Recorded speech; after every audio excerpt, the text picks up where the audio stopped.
ಮೇದಿನಿಯ ಜಯವೆಂದು ಮೊಳಗಲು ಆಗಿದೆಯರು ಸುಭವ ಕರೆಯಲು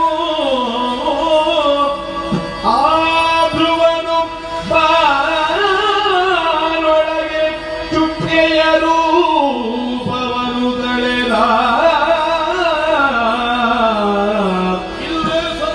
ಸೋದರನು ಪದವಿಡಿಯಲೆಗಹುದ ಆದರದಿ ಸರ್ವರಿಗೆ ವಂದಿಸಿ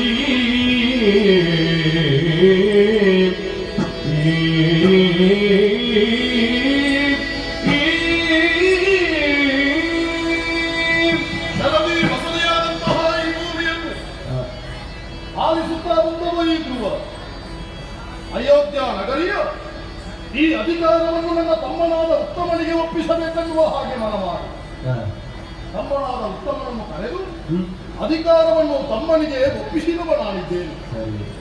ಮಂತ್ರಿಗಳೆಲ್ಲರೂ ವಿಷಾದ ಭಾವದಿಂದ ನನ್ನನ್ನೇ ನೋಡ್ತಾ ಇದ್ದಾರೆ. ಯಾರು ಬೇಸರವನ್ನು ಪಡಬೇಕು. ಪರಿವರ್ತನೆ ಎನ್ನುವಂತಹದ್ದು ಜಗದ ನಿಯಮ. ಹೊಸತನದೊಂದು ಬರಬೇಕ, ಹಳೆಯದನ್ನು ನಾವು ಮರೆಯಲೇಬೇಕಾಗುತ್ತದೆ. ಹಾಗಾಗಿ ನಾನು ಇನ್ನು ಸೇರಬೇಕಾದದ್ದು ಧ್ರುವಮಂಡಲವನ್ನು. ಹಾಗಾಗಿ ಆ ಮಂಡಲವನ್ನು ಸೇರುವುದಕ್ಕಾಗಿ ಮಾಡಿದ್ದೇನೆ.